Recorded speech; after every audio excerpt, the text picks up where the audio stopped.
सोचिए, एक ऐसा लीडरशिप मास्टर क्लास जो हजारों साल पुराना है लेकिन आज भी नेतृत्व की हमारी समझ को पूरी तरह से चुनौती देता है। नमस्कार। आज के इस विशेष एक्सप्लेनर में हम कौटिल्य के महान ग्रंथ अर्थशास्त्र की गहराई में उतरने वाले हैं और हमारा पूरा फोकस होगा इसके अध्याय 5 पर।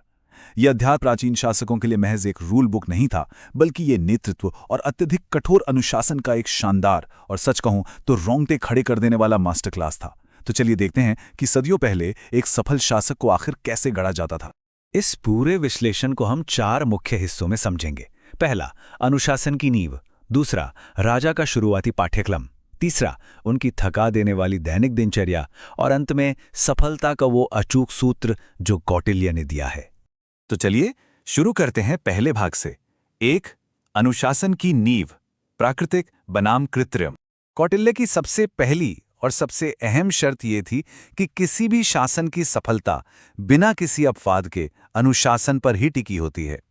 वो अनुशासन को 2 अलग अलग हिस्सों में बांटते हैं, कृत्रिम यानी आर्टिफिशियल और प्राकृतिक यानी नेचुरल। अब इसका सीधा सा मतलब क्या है? उनका मानना था कि शिक्षा या ट्रेनिंग जो कि कृत्रिम अनुशासन है, वो सिर्फ उसी इंसान पर काम कर सकती है जो स्वभाव से ही आज्ञाकारी और सीखने के लिए तैयार हो। अगर कोई भीतर से ही उद्दंड है तो दुनिया की कोई भी ट्रेनिंग उसे नहीं सुधार सकती।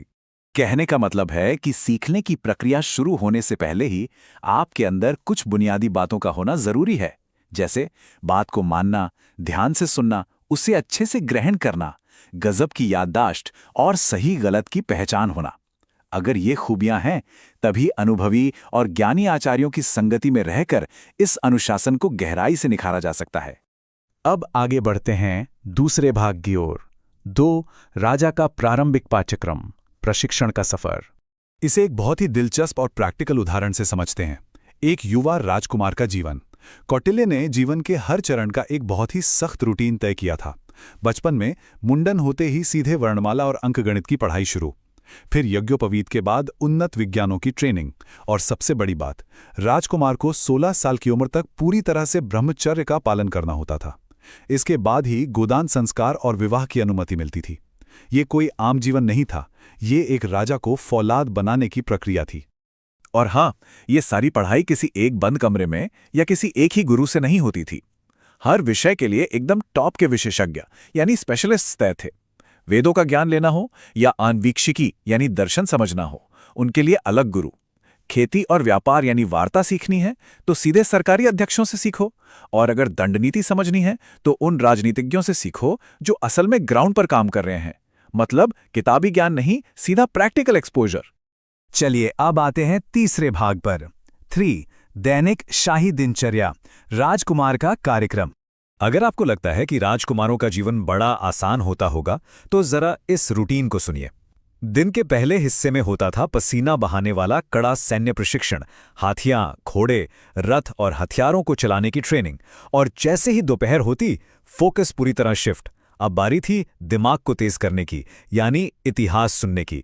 शारीरिक ताकत और दिमागी कसरत का क्या कमाल का बैलेंस था। अब आप सोचेंगे कि दोपहर के समय बस इतिहास की कोई किताब पढ़ ली और काम हो गया। जी नहीं, कौटिल्य के डिक्शनरी में इतिहास का मतलब बहुत विशाल था। इसमें सिर्फ बीती हुई बातें नहीं थी, बल्कि पुराण, इतिवृत्त, प्रेरणा देने वाली कहानियां, उदाहरण, धर्मशास्त्र के जरूरी नियम और खुद अर्थशास्त्र भी शामिल था। हर रोज दोपहर को ज्ञान के समंदर में गोते लगाने होते थे। तो क्या शाम होते ही राजकुमारों को छुट्टी मिल जाती थी? बिल्कुल भी नहीं। दिन के बचे हुए समय और यहां तक कि रातों का भी पूरा हिसाब था। रात में नए पाठ सीखना, जो पुराना पढ़ा है उसका रिवीजन करना, और जो बात दिन में समझ नहीं आई उसे फिर से पूछना। इस पूरी दिनचर्या में आलस या आराम के लिए सच में कोई जगह नहीं थी। अब हम अपने चौथे और अंतिम भाग की ओर बढ़ते हैं। 4. सफलता का सूत्र, सीखने की दक्षता। आखिर इतनी कठोर ट्रेनिंग के पीछे अंतिम लक्ष्य क्या था? कौटिल्य यहां सीखने की दक्षता का एक बहुत ही लॉजिकल फॉर्मूला देते हैं। जरा ध्यान से सुनिएगा। सबसे पहले सही चीजें सुनने से ज्ञान मिलता है। फिर उस ज्ञान के आधार पर जब आप लगातार अभ्यास यानी योग करते हैं तो आपके अंदर एक गजब का आत्मनियंत्रण पैदा होता है। और यही वो मोड़ है जहां एक विद्यार्थी असल शासक में बदल जाता है।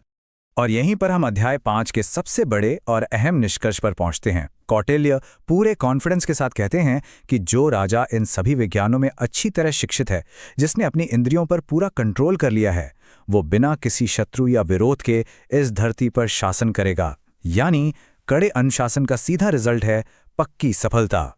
तो आज के इस डीप डाइव के अंत में मैं आपको एक सवाल के साथ छोड़ना चाहता हूं। जरा सोचिए, निरंतर सीखने और खुद को पूरी तरह झोंक देने वाले इस प्राचीन और अटूट अनुशासन की तुलना में आज की आधुनिक दुनिया में हमारे नेताओं को कैसे तैयार किया जाता है?